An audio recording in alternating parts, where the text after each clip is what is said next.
sometimes like the stuff that you want to go viral doesn't go viral, and the stuff that you wouldn't think the last thing to go viral actually does end up going viral. So basically just continue making, just putting as much content out there as possible, because you just never know like how far that piece of content will go in terms of views and engagement. You are now tuned into the Creators Edition.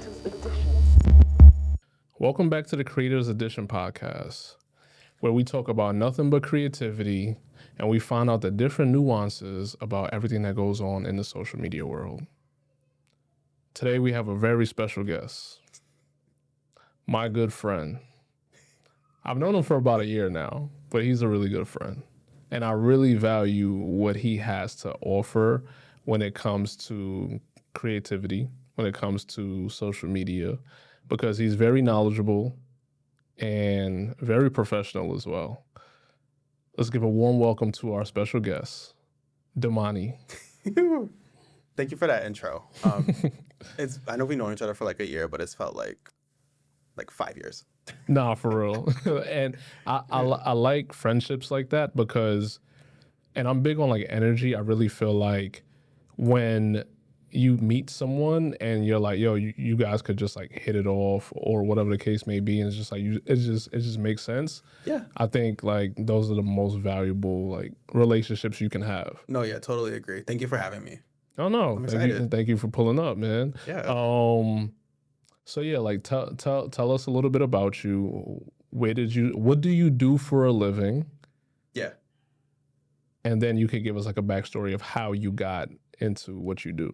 Yeah. So, Damani. I'm a creative strategist at VaynerMedia, so I work at the same company as Dustin. Did you tell people? I don't tell people that I work at VaynerMedia. Like I tell people like a little bit, but I don't go around like, hey, I work at VaynerMedia. Like, yeah. But the way I make it sound, I always have the same like spiel. I'll be like, they'll be like, oh, what do you do for a living? I'll be like, I do social media content. Like I'm a content creator. Yeah. So I would say, like, do you know who Gary Vee is? Yeah. So if they say yes, then I go, I work for his media marketing production agency. Okay. That's what you say. Yeah.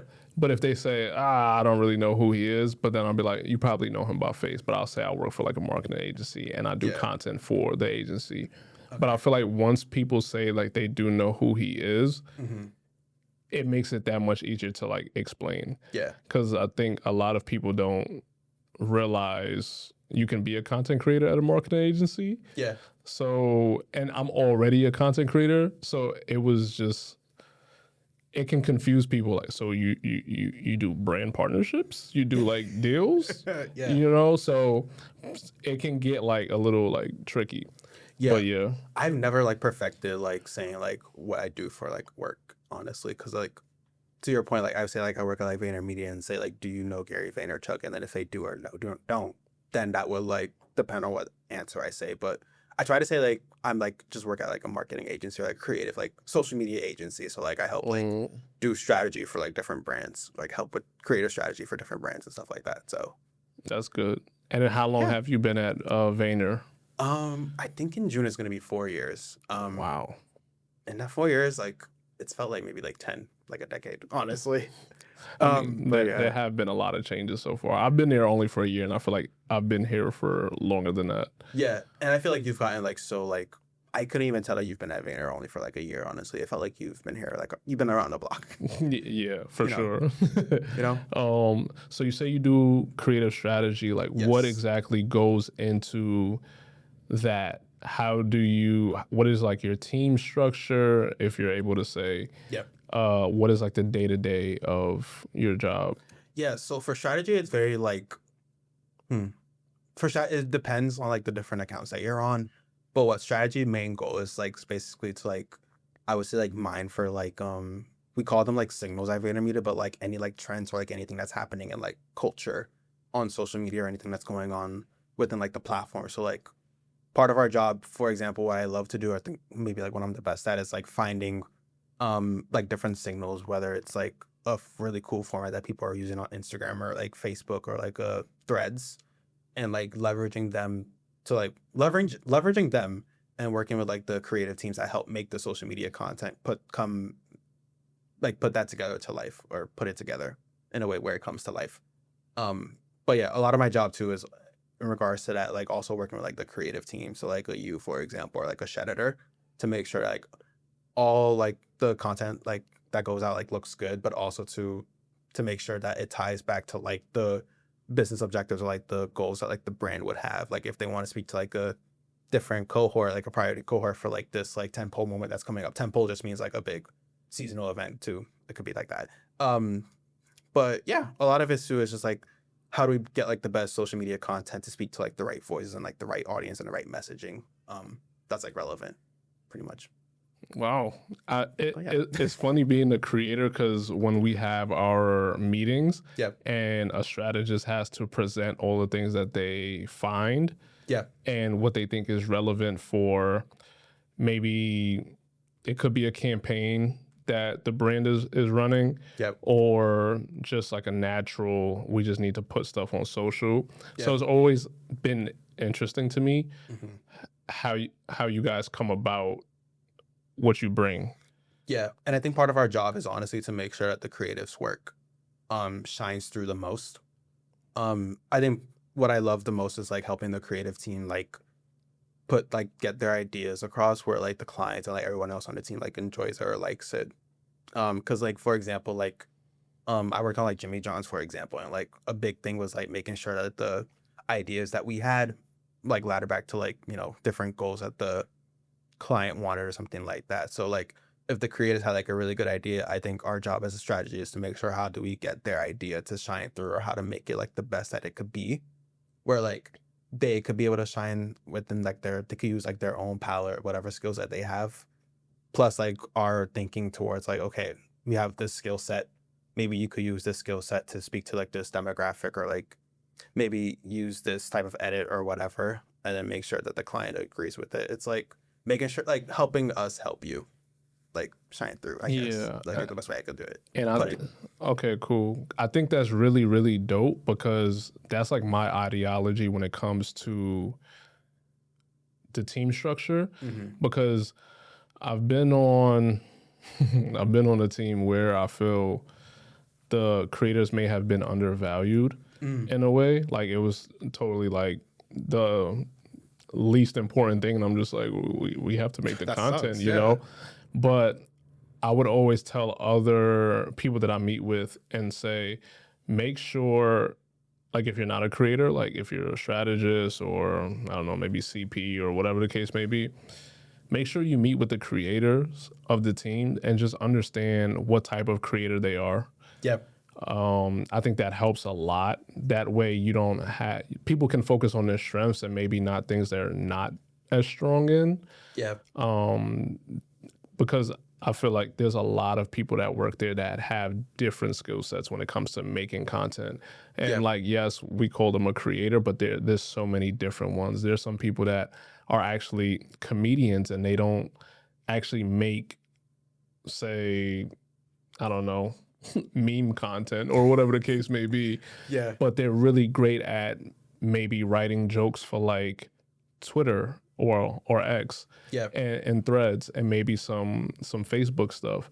So I think what you're saying and how you implement the creators' skill sets along with what you bring to the table or the meeting per se is really important. So I would already say I know you're definitely a great strategist.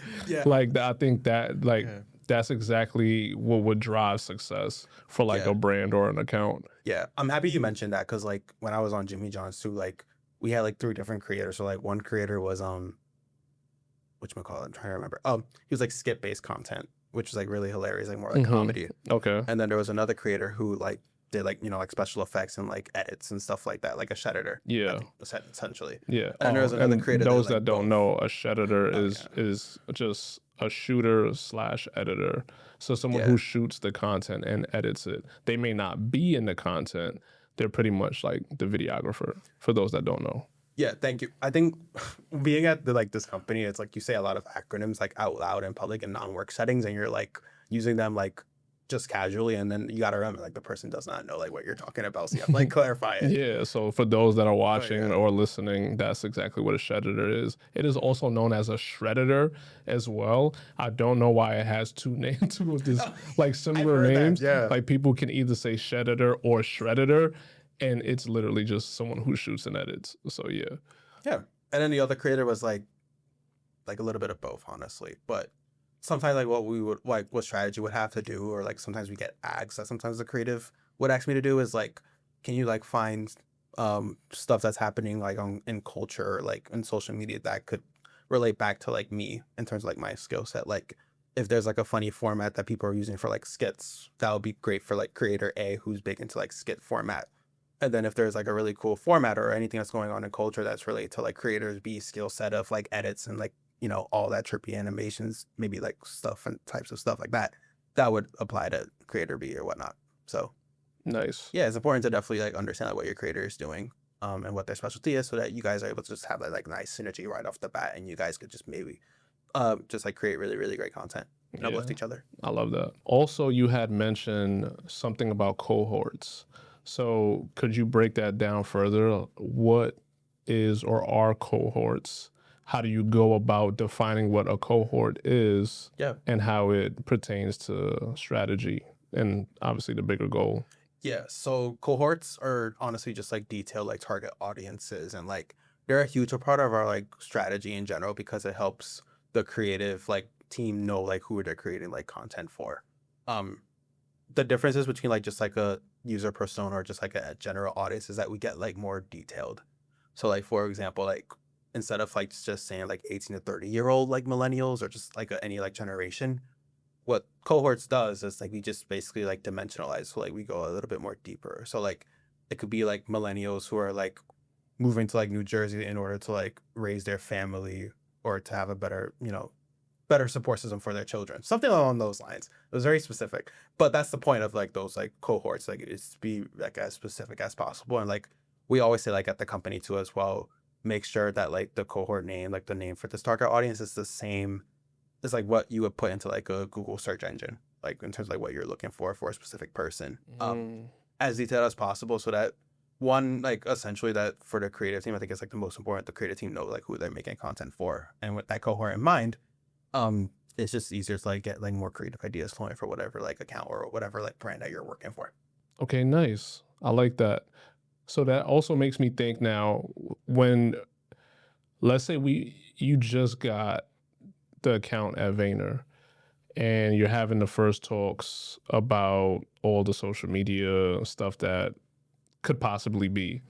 How do you actually go about what cohorts you want to target? Is it you coming up with it or like strategy per se? Yeah. Or is it the client saying, this is who we want to target, this is who we want to sell our products to, this is where we're aiming? Like Yeah. how break down that process, like how does it all begin? It's a little bit of, it's honestly both plus a lot of other factors.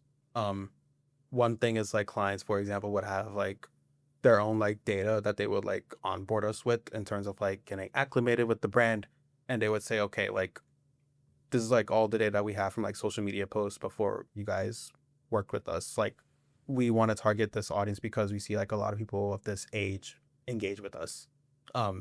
It's like very like general, not like too specific, but our job is basically from that like client data, for example, like we would like look on like social media and like basically like any like discourse or like anything that's going on within the brand, like what type of audiences are most like engaging with, you know, like the content, or also like is there any specific audiences that the clients want to like pursue or like, you know, try to speak to.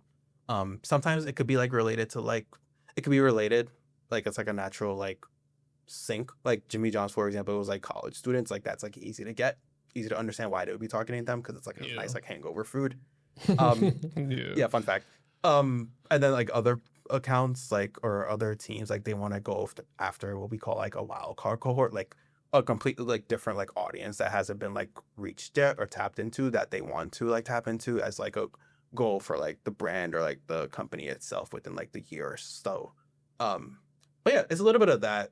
It's like basically client data as well as like doing our own research on social media. Plus there's also like third party like websites that you could look up. Like a really good one is Helixa, where basically you're able to like put in a brand in like this website, which is really cool. And like it would give you like a bunch of like data that like a bunch of like marketing research people have done in the past. That's Wow. like pretty accurate, but it's like within like maybe like the past like 2 years, and gives like a bunch of like it gives like a good description of like who like the target audiences would be, or like who like most like is interested in like this brand, for example. So yeah. And then also too as well, with cohorts too, they are always changing. So they're not like stagnant, or like they're meant to be like the same for like forever. Unless honestly if there's like maybe like a few audiences that are like really, really popular in terms of like performance of content and stuff like that. But the biggest thing is like making sure that you're like constantly evolving the cohort. So like let's say you're making cohort for like cohort A. You see like maybe like within like the next like 3 months, cohort A isn't like doing too well in terms of like platform engagement or whatever, and likes and stuff and like views. Yeah. You would then, our job as strategy is to like look at why it's not like performing. There's also several factors that go into it, but it's like, do we then decide to like not make content for this cohort anymore? Like we call it like deprioritizing it.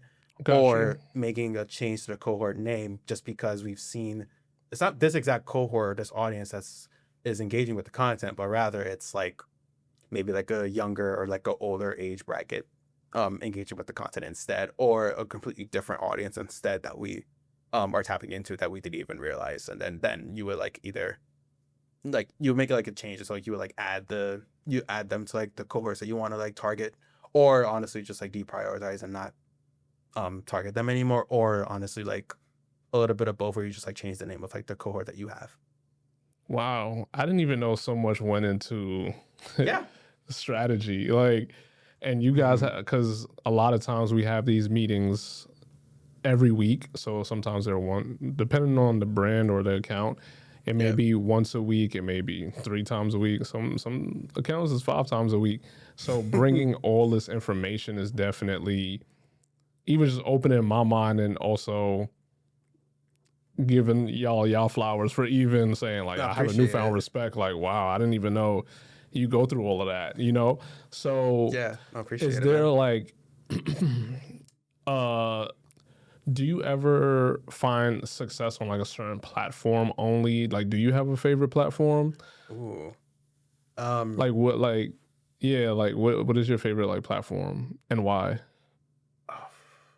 My top 3 for sure is like, believe it or not, LinkedIn I think is a good one. LinkedIn, Instagram, and TikTok. Honorable mention for Threads right now. Okay. I'll get into like each one, but LinkedIn is interesting because like part of our job is also to like look at what people are saying like in the comments.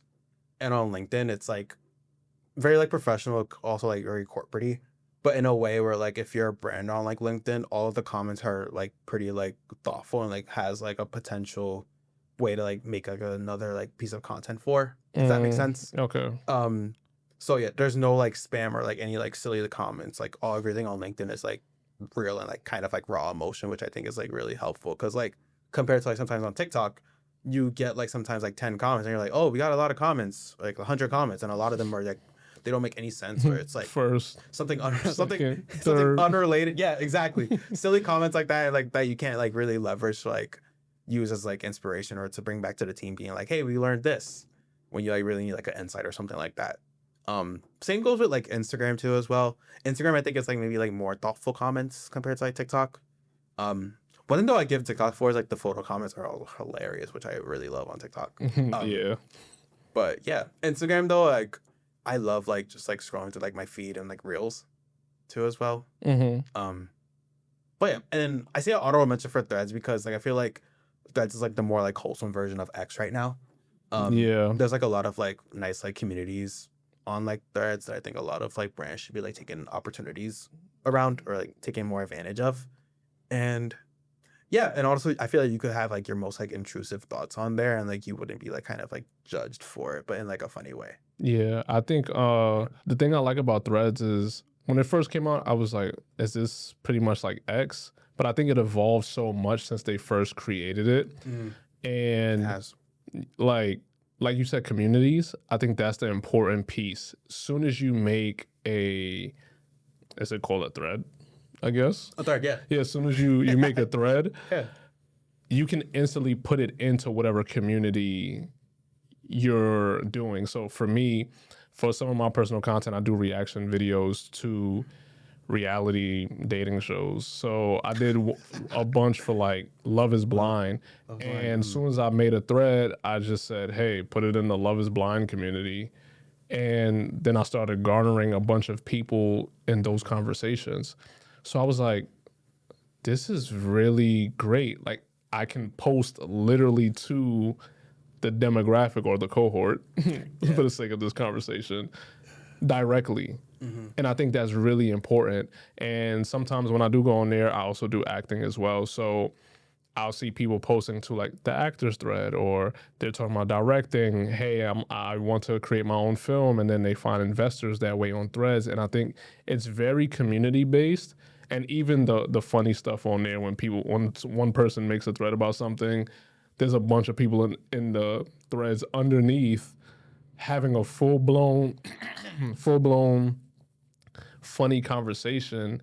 And it's just like, yeah, I think threads is the next thing to really like blow up.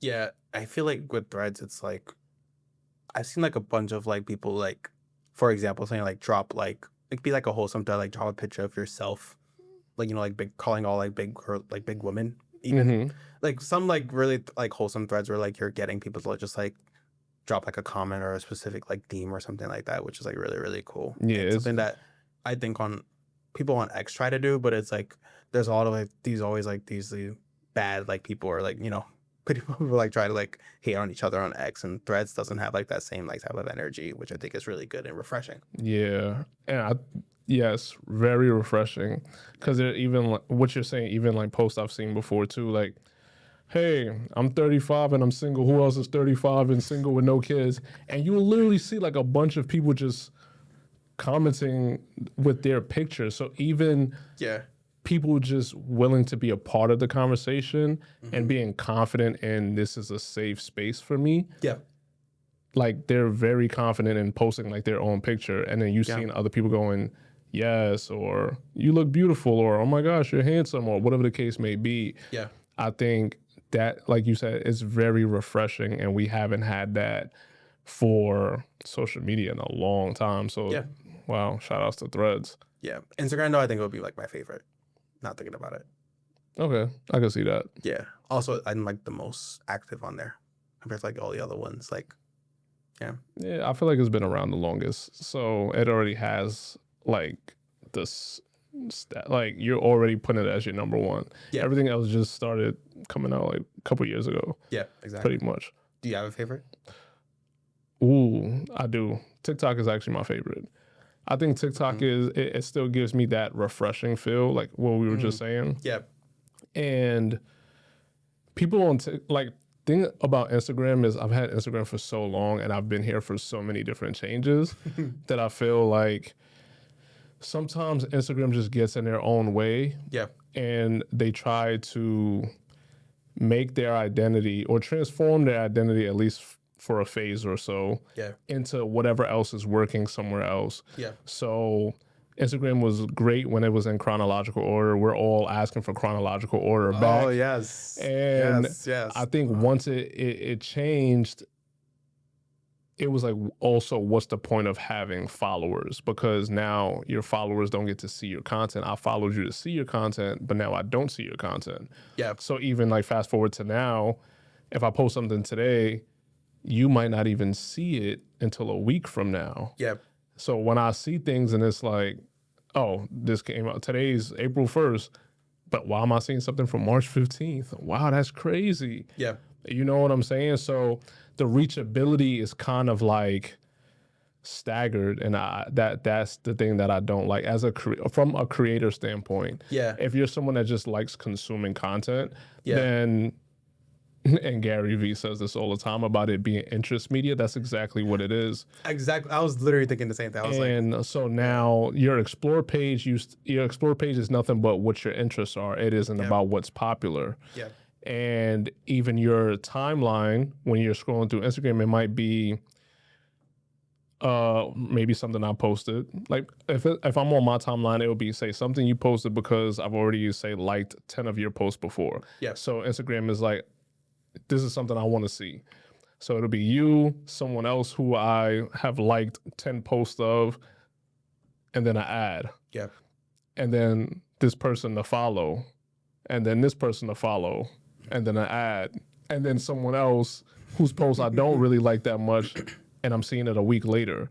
So it's like, why am I on here Yeah.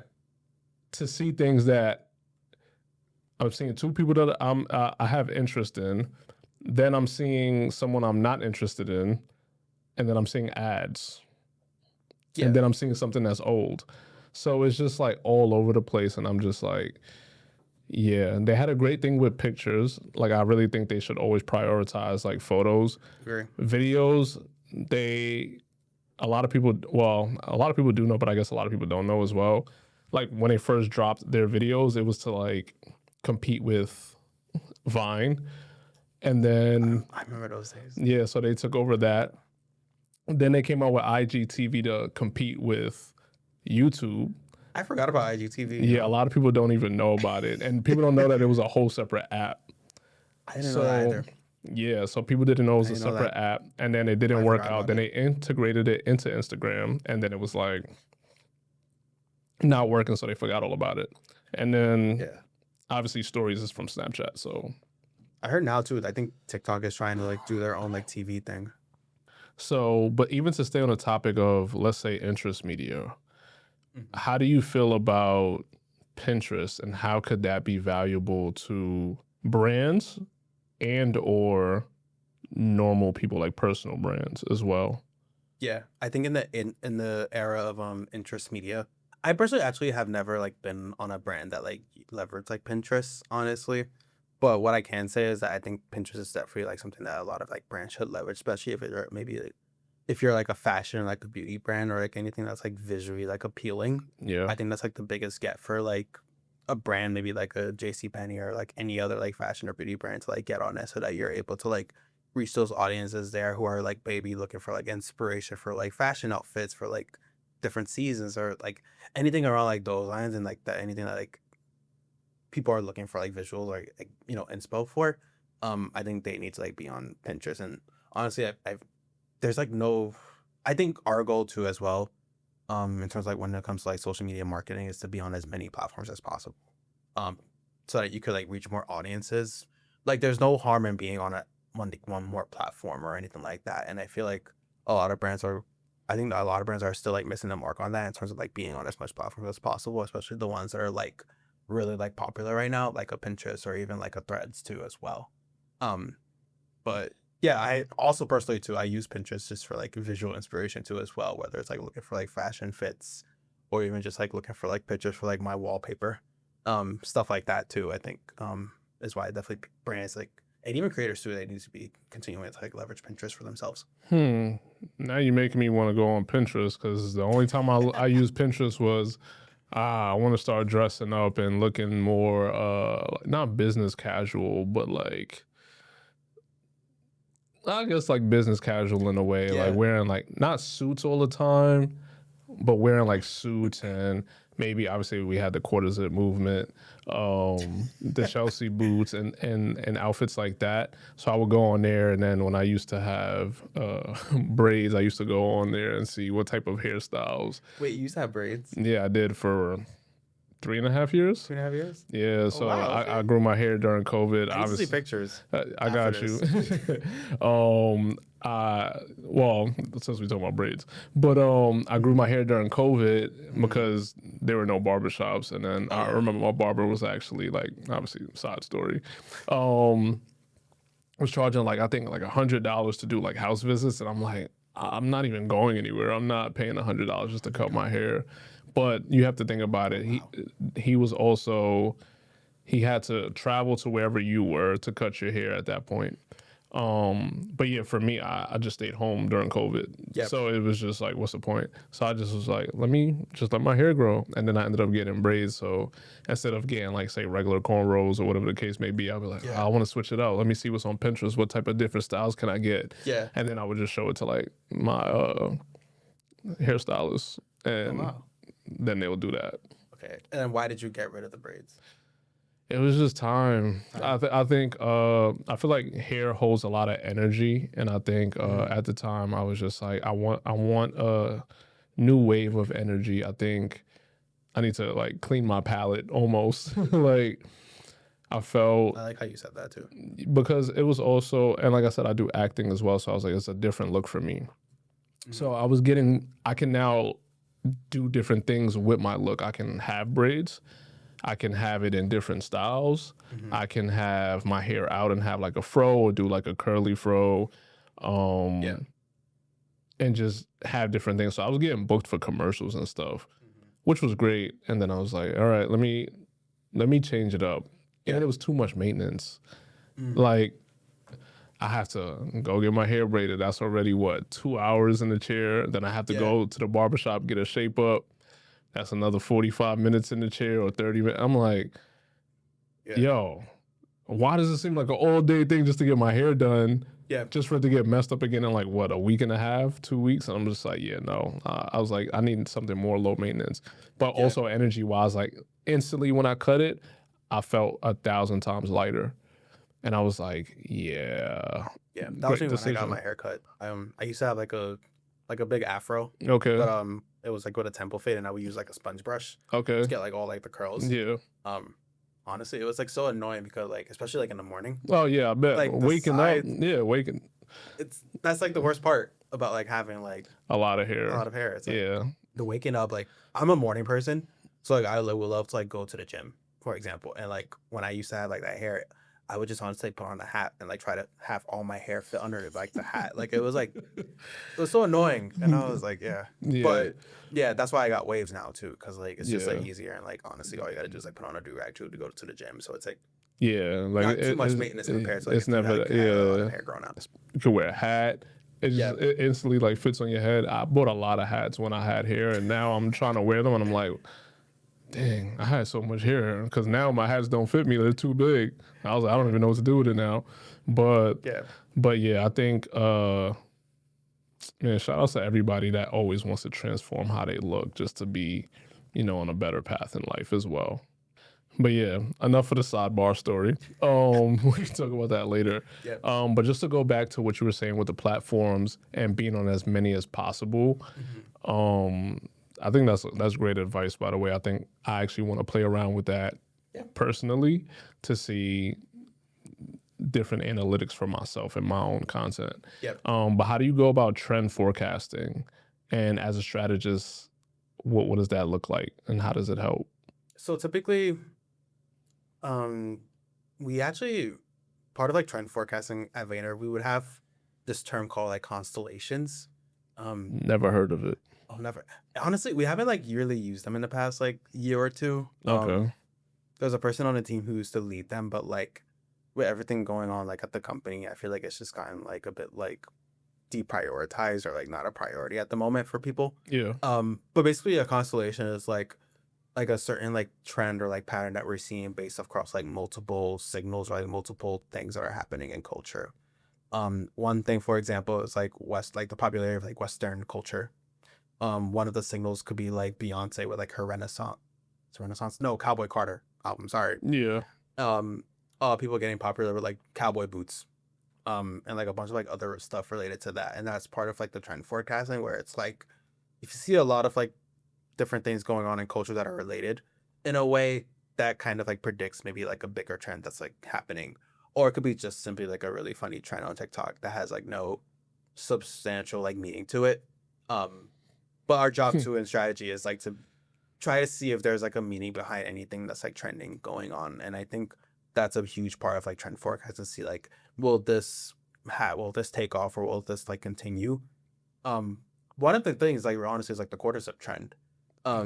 Honestly, it just started as like a really funny audio, and like on LinkedIn I've seen like posts of people deciphering about like what the cordyceps trend really means. Like, like is it about like, Black people and like how like we're finally getting like, it's like the discourse about like how like Black people, especially like young Black teens, are like finally learning how to like dress better for like, success and stuff like that, when, in the case they were already doing that, or, a lot of like discourse and dialogue around that too as well. But that's just one of the instances where like a trend is like, how do we envision it for like a brand, or like, is it gonna be like will it take off in like more ways than one? Because again, like with the quarter zip trend, it started as just like a really like funny audio, like, like matchas and like all that, like living like a certain lifestyle, and like the deep meaning behind like, like all the layers behind like why the trend is like trending for certain people. But yeah. Nice. You're giving me a real like insight into like the creative strategist mind, and I'm just like, yo, I didn't know this much goes into it. Yeah. Because I feel sometimes, even as a creator, if I'm scrolling through TikTok, there's a lot of times I just feel like being a consumer. I don't feel like, oh, I see a trend, I'll probably watch 15 videos of the trend and then really never think to myself, I should do this trend. And I think that's the main thing I'm taking from like what you're saying with being a creative strategist, is how do you get and make it make sense to hop on certain trends. Yep. And also it's funny because the way I blew up anyway was doing something trendy. So it's like whenever I do just feel like being a consumer, I'm like, no, I should hop on this trend. And then I might hop on a trend and I'm like, yeah, no, this makes sense. Yeah. And Yeah. Oh, I was just gonna say, even like creators out there as well, there's nothing wrong with doing something that's trending, whether it's a sound, and obviously when you're working with a brand, we can't really jump on the trend and use the sound that everyone's using. We have to find a workaround for it, which can also kill the actual, asset or video or whatever the case may be. But for the creators out there, definitely make sure you hop on trends. You're going somewhere where everyone is having a conversation. Everyone's looking to see what's the new video.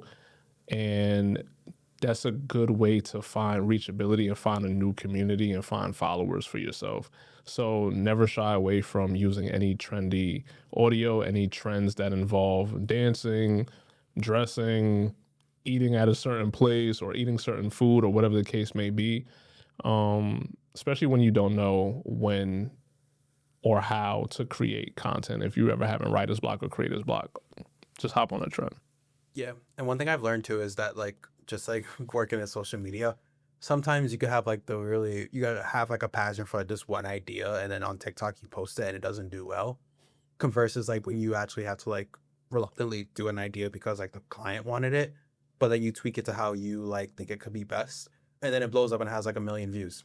Yeah. Like sometimes like the stuff that you want to go viral doesn't go viral, and the stuff that you wouldn't think the last thing to go viral actually does end up going viral. So basically just continue making, just putting as much content out there as possible, because you just never know like how far that piece of content will go in terms of views and engagement. Yeah. And even a backstory to that, one of the videos that my brother and I ended up going viral for was a try not to laugh challenge. Yeah. So was it necessarily trendy? Yes and no. Like a lot of people on YouTube were doing it. So in 2020, we made one video about it. Yeah. Someone took a clip from that video and put it on TikTok, and it blew up on TikTok. So we started doing more on TikTok. And then our YouTube and our TikTok started blowing up at the same time in 2021. Yeah. 2022, someone took a clip, the same clip from that 2020 video, put it on Instagram, and a lot of people on Instagram started liking that type of content from us. So we started going over there and creating content over there. And we blew up again on Instagram in 2022. So we had a surge in 2020 once we posted the video. 2020 on YouTube. In 2021, we blew up on TikTok, and it resulted in our YouTube and TikTok blowing up at the same time. A year later, it blows up on Instagram, and now all three platforms are just reaching heights that we're like, man, what's going on? Yeah. All off of one piece of content. So even though, like what you're saying with just create stuff and put it out and just see, don't ever be too invested where you're your own worst enemy, where you're looking at the viewership and you're going, man, this only got 100 views. Yeah. But yeah, a year later, it may blow up for some reason because maybe you were ahead of the curve. Yeah. Or maybe something else clicked for somebody and they used it in the right way. Like, you just never know. Yeah. So that's sound advice. Yeah, I'm not sure if you noticed too, but like Instagram was like one of the last platforms to like blow up, and I think it's funny because of how like the algorithm is working, where like you don't see in chronological order like the content going live. It's like you will see it maybe like 8 months later Yeah. after it goes live, and No, then for you real. wonder like why the discrepancy in terms of like the virality of like compared to like a YouTube or like a TikTok. Yeah. Yeah, for sure. What do you think is an important value that a strategist provides to the creative process? I think in terms of that process, I think it's like steering them in the right direction or making sure that they don't go like off course in terms of like what like the ultimate like goal of like the brand of like what we're being on asked to do is. Because creatives like they're great at making, but I think what strategy is so valuable with is making sure that they don't like steer off into like the right direction where they make a great piece of content, but it wasn't what like the clients wanted specifically out of like a specific ask or whatever. And I think it's like part of it's also like strategies making sure that like creative like makes the best content possible to like the client's liking or the brand or excuse me or like the audience's like liking. And I feel like that's like something that I think the why like a really great relationship between like your creator and like the strategy person that you're working with is really valuable, so that like the creator doesn't like spend like waste all day making on a piece of content and the piece of content doesn't really like do well or not do well, but like it wasn't like what the ask like was for, so they wasted all this time doing this and Mhm. making but strategy is making sure like I think honestly that like creators are like in the right direction so that their ideas don't get like disregarded or like concepts are not like deleted or anything like that. But just like again, like making sure they're like in the right direction for like what they need to make in order to like meet the clients happy. Also to know like what it will, how the content will do well and making sure that it's like the best as possible so that it could go viral. Because at the end of the day, that's what we're all trying to do, like just go viral and get as many views as possible. Okay, cool. Yeah, that makes sense to me. Mhm. I think now my next meeting when I have to speak to my strategist, I'm just like, we need to be one. We need to be one. Yeah. But yeah, that makes sense because I think there's a lot of times where I get a creative bug and I may go off like, yo, I think this would be good. And I think it fits into like the wild card cohort Yeah. mixed with a cohort that's probably for like Gen Z and millennials that are, I don't know, college students and gamers, let's say. And I'm like, nah, but I think this way would be cool. I didn't even think about this before. And that sometimes I'll present that content to like the strategist and the team, and Yeah. they may say, we like that. This is how you can tie this back in, maybe change. And it could be something simple. Sometimes it's not even a reshoot. It Yeah. could be in the caption, make sure you say this. Okay, Yeah. cool. Or maybe the subtitles or the title on the actual video itself may need to change like the wording of it. And it's like, that works too. So Yeah. it's definitely what you just said makes a lot of sense. And I think the fact that strategists can come up with it on the fly, like you guys already know exactly what the client wants. Like you guys actually understand what the client wants and needs. So shout outs to y'all. Yeah. And transparently too, sometimes even I don't know like what would be like sometimes like the best strategy. So sometimes we always try to have an approach of like just post both. Like whether it's like an iteration of like a Makes video. sense. Like that's why I like Instagram, like for example, like on trial reels is like really cool. Where like you would like, for example, like post this SMA or this like piece of content that speaks to, like this cohort versus like the same piece of content, but you just change like the text overlay or like the hashtags to Yeah. speak to like a different cohort. And then with trial reels, you just compare to see like which is doing better in terms of views, and then you can based off like maybe like depends on how long you want to see it perform, but like maybe after like 48 hours, like 2 days, you would then be like, okay, this one's performing better. We can actually post this actually like on our feed or like on the Reels tab only, whatever you want to do. And then Wow. that's how you would decide on like whether or not like this is working or not working or whatnot. That's Yeah. interesting. I wish they had that on like TikTok too and like other platforms, but I think it's just Instagram. But Yeah. I think YouTube might have like an A and B testing kind of situation. Ooh, okay. It's funny that you brought up the trial reels because I feel like it's almost a forgotten thing.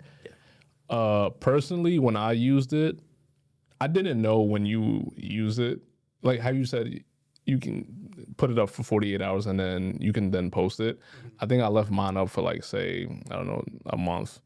And then I was just like, oh, let me just see how it does now. I think a month was like good because I don't know how much it goes into the algorithm and how fast and you know what I'm saying? So when I finally posted it, it was like, it posted it from that same day. And I was like, what? I thought it was going to post like a new piece of content. Yeah.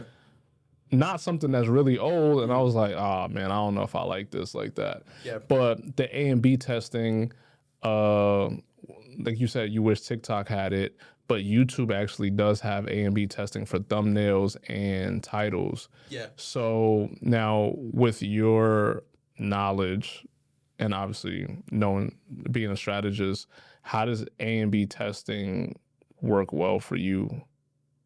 It works well in terms of like, I think the biggest thing right now in social, like even with the like capturing attention, like a big thing is like how do you hook people into like actually stay to watch your video. And like doing A/B testing is like a huge part of that, especially on YouTube, like with thumbnails. Sometimes a thumbnail, like on like maybe if you're looking through like a shorts feed, it's like the most important part of like a video because it like captures the audience attention. And I think people's attention spans have like decreased, like honestly, within like maybe like the past like 10 years, decade. But like having like that ability to be able to like hook viewers in within like 1-2 seconds, like max, believe it or not, is like really crucial and very important. Even on a platform like Shorts or YouTube, I think it's like really, really important, especially on like TikTok too as well, and even like Instagram as well. It's great that you touched on attention spans. So how does that now affect you? Because people experience digital burnout. People are just doom scrolling, watching and taking in so much content throughout the day. How does even hooking them, how does that affect you when it comes to like making the actual, not making the content, but strategizing on it? I think one part of it is also like finding like what type of hooks work. You mentioned doom scrolling, which I think is interesting. Yeah. Like, for example, if you know somebody's like, you know, like people tend to like doom scroll a lot. Like, how do you have like a hook that appeals to like that person just like looking, maybe like seeing like all these like bad headlines or just like, I don't know, eye-catching things that like kind of like are like doom scroll-esque. I think is like really important to keep in mind, especially like as like we're looking for like signals and stuff like that, like what types of hooks of like those doom-esque hooks could possibly work for like an account or for a brand. I think another part of it too is like I feel like a big like trend right now is like, or constellation is like a lot of like this like analog like lifestyle, which is like pretty funny because it's like you're on social media talking about like an analog lifestyle. Like I know there was like a trend a couple of months ago. It was like the like what's in my like analog bag. But it's also really funny because like I was talking to a coworker about this, but it's like they're talking about like this analog lifestyle on social media, which is like kind of like defeats the purpose. But again, like to the point, like you wouldn't be able to know about the trend unless it was online. I'm going on a tangent, but I do think it's important that in terms of like hooks, you're able to find the right one, even if like someone isn't like on social media enough. Because at the end of the day, we can't control like what people, if people want to be like on social media or not. But the important thing is like, how do you capture the attention of like those audiences who aren't scrolling on social media for like a long time, who are just like casually looking for like 5 minutes and like that's it, and then they don't hop on like whatever app for like 6 hours later or whatever. It's like that hook. Like how do you, as long as you get them in like the first 1 to 2 seconds and like they stay for the rest of the video, like that's like the really like the most important part of like how we think about like which signals we find or like how to improve performance on like posts and stuff like that.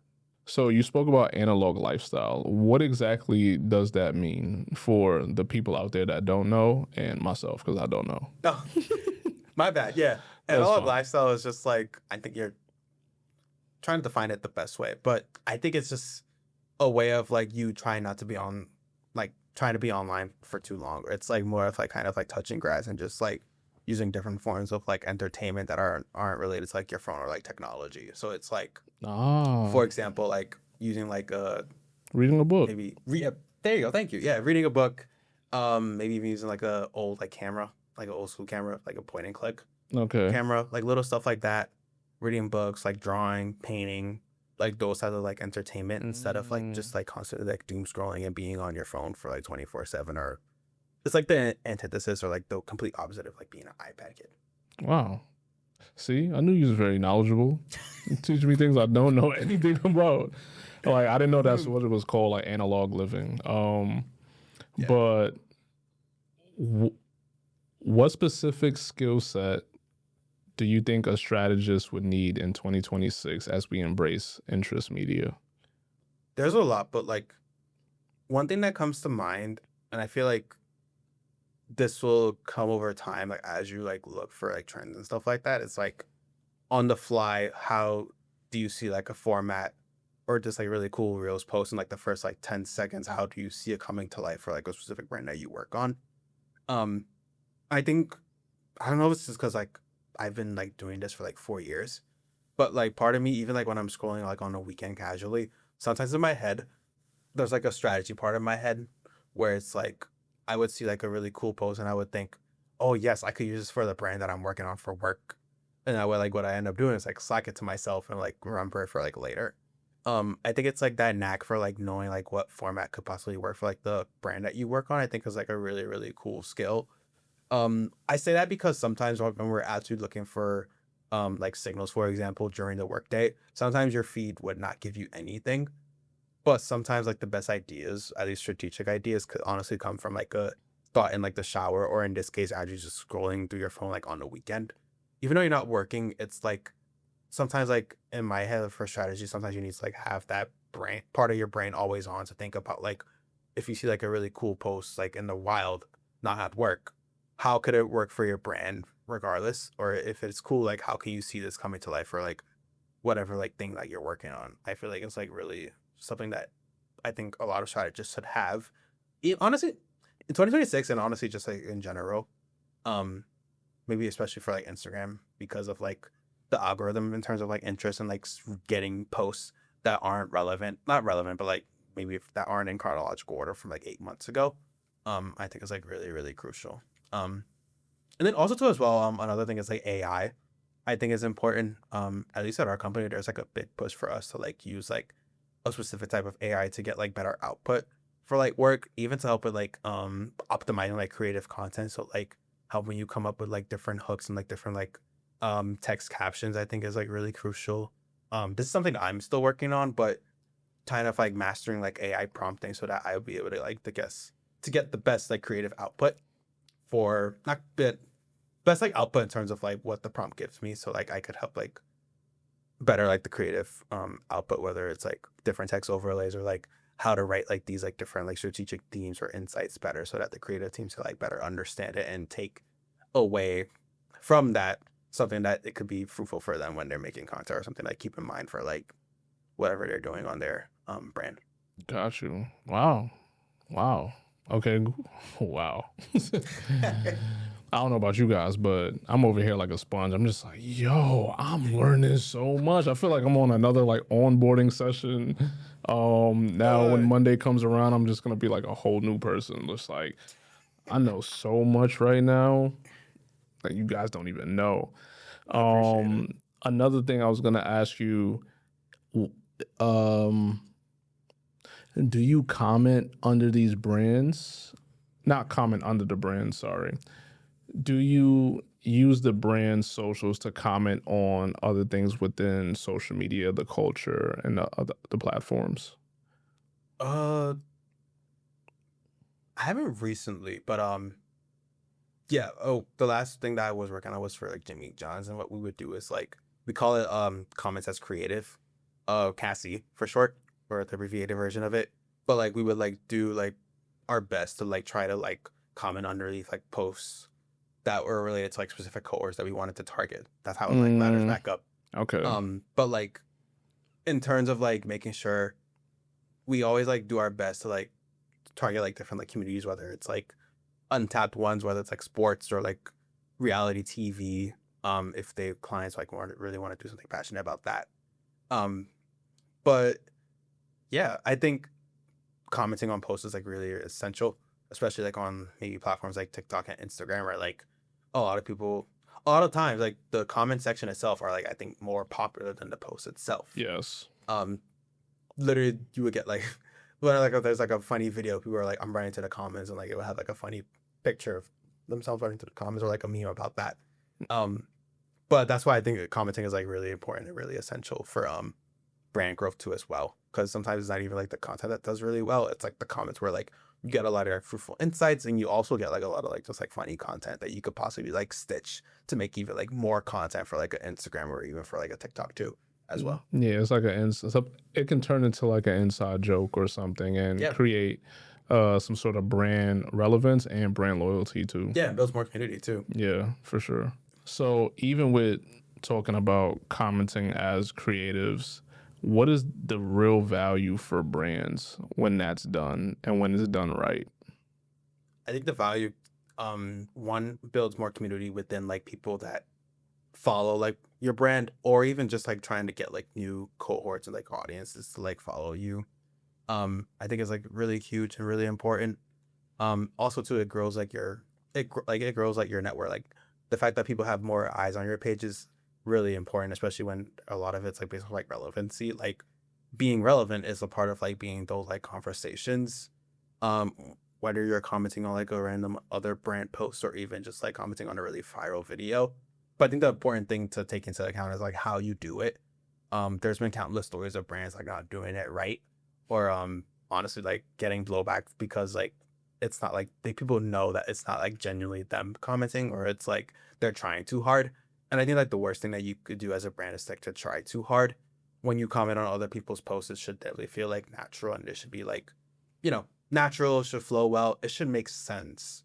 Yeah. Because then like the negativity that you get from like commenting on a post that you shouldn't be commenting on could blow back on you. But at the same time, in a day like social media, I guess sometimes like good press, bad press is good press, depending on who you ask.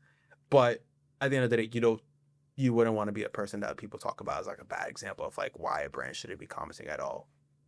Yeah, I agree with that. And I also want to add,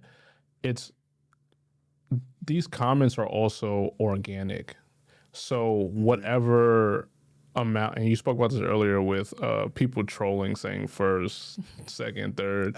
When you say something as a Cassie and it garners a lot of likes, that is an indicator for how many people may have gone to your page, right? Yeah. So you can see a surge in, let's say you make a Cassie, it gets 300,000 likes. Let's just say 150,000 of those people just went to your page. Yeah. That's a lot of eyes just out of nowhere, just going to the brand's page. Yeah. And the way I visualize it is like you walking into a festival or a big party and going, and then everyone turns and they look at you.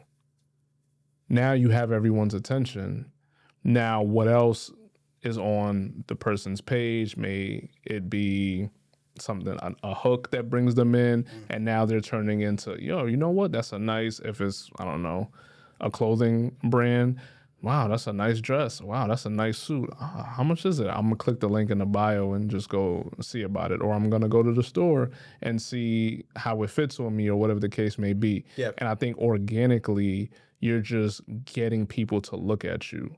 Yeah. And I think that when it's done right, and like you said, when it's genuine, I feel like a lot of it could come from humor as well. Yeah, like 100%. To me, comedy is always the universal language. No matter True. what language you speak, you can always laugh at something. Yeah. But yeah, I think that's really valuable for brands, and even personal brands too. Like just show up in places that you want to be a part of. If you have a favorite creator and you feel like the content that you make is similar to theirs, start commenting on that and see where it takes you, or that community. You know what I'm saying? Yeah. So, and then lastly, do you have, if you could pick one thing to either say change or what's to come in like the social media world, what would you think that would be?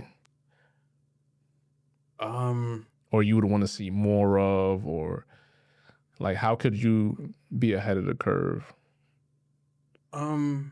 Maybe not ahead of the curve, but one thing that I find really fascinating and scary and cool at the same time is like how AI is being like used in social media content, and how sometimes you may not even know that it's like AI being used in sometimes like social media content.